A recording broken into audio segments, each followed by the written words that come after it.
At some point, everybody screws up or drops the ball. We can't always be our most gracious or self-aware.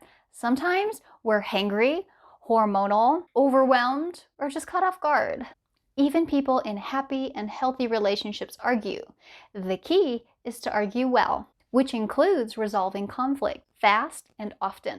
Hey folks, I'm Tia, licensed therapist at Roots Relational Therapy. I make videos that offer tips and tricks to improve your relationship with yourself and other people. Today, we're going to be talking about how to apologize. As social beings, connection and conflict are at the heart of our lives. We evolved this way.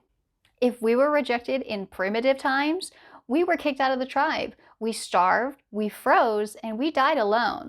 When disagreements turn into heated arguments, there's this subconscious survival system that gets triggered. The amygdala alarms go off, and we get cut off from vital brain functionality that allows us to emotionally repair. Instead of being able to empathize with the other person and engage in reconnecting behaviors, we tend to shoot first and ask questions later. We are scared, we're angry, and we feel the need to protect ourselves. The solution is vulnerability.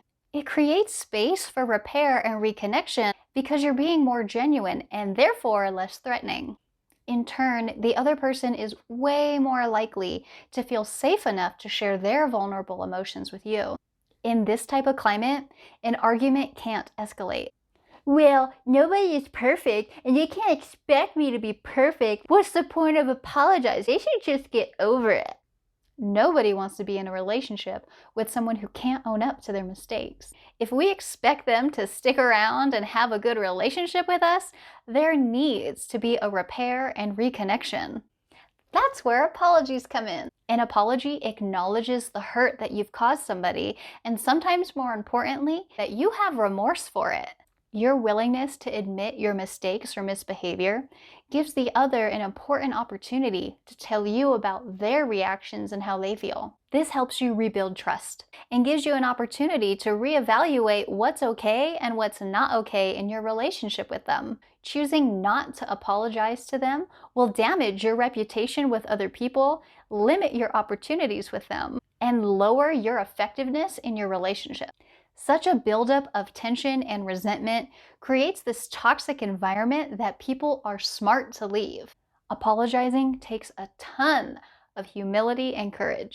Maybe you really screwed up. Maybe in the past you screwed up and somebody really nailed you for it. You're so overwhelmed with embarrassment and shame and anxiety that it's hard for you to work up the courage to apologize now. If you're watching this video, I assume that you actually want to apologize, so here's how you do it.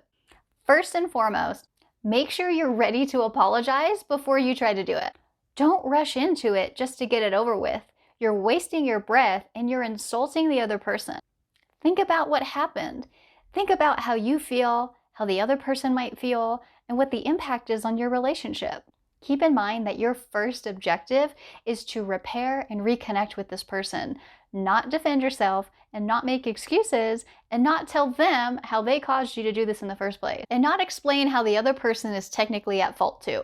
If you're not ready to apologize yet, say something along the lines of this.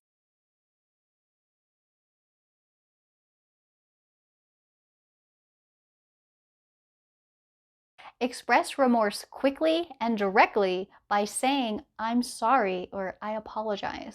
Your words need to be sincere and authentic. Be honest with yourself and the other person about why you want to apologize. For example,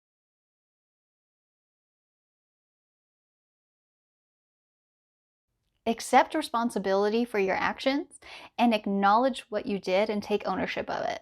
Be sure to empathize with the other person's hurt, and be sure to acknowledge that you understand the hurt that you caused them.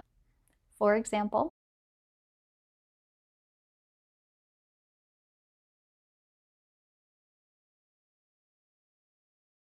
invite them to tell you how your actions impacted them, and really listen.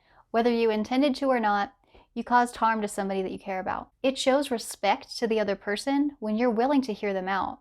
And it shows that you really take on the responsibility of the consequences of your actions. For example,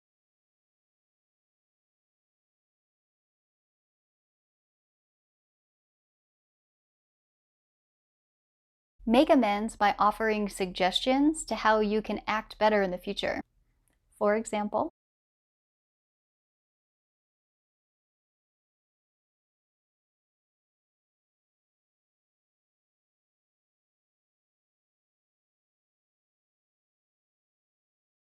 but consider one caveat. In some situations, we feel the need to overly give because we feel really guilty about what happened. But making a mistake doesn't mean that you have to totally rearrange or compromise your boundaries. Assure them that it won't happen again, or at least that you're making conscious and deliberate efforts for it not to happen again, or that you're making conscious and deliberate efforts to improve. This is important because you want the other person to know that you don't want to harm them again and that you're committed to change. For example,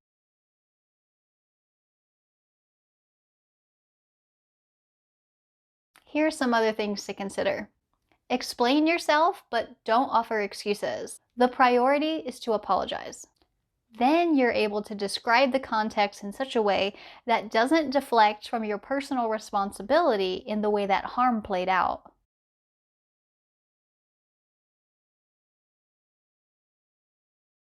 Also, your apology has to be as impactful as your offense. If you forgot to return a book to your friend, you don't need to beg for forgiveness, but begging may be appropriate if you crashed their car. And lastly, don't expect instant forgiveness. Even if you're ready to apologize, that doesn't mean that the other person is ready to forgive you. Give them time to heal and don't rush them through this process. For example,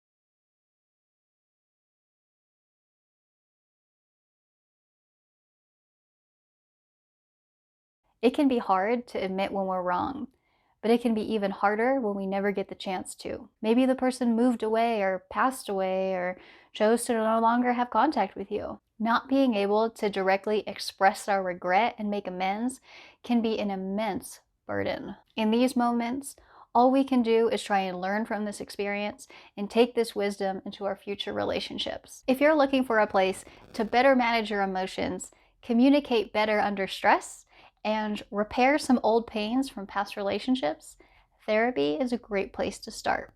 Visit my website at rootsrelationaltherapy.com.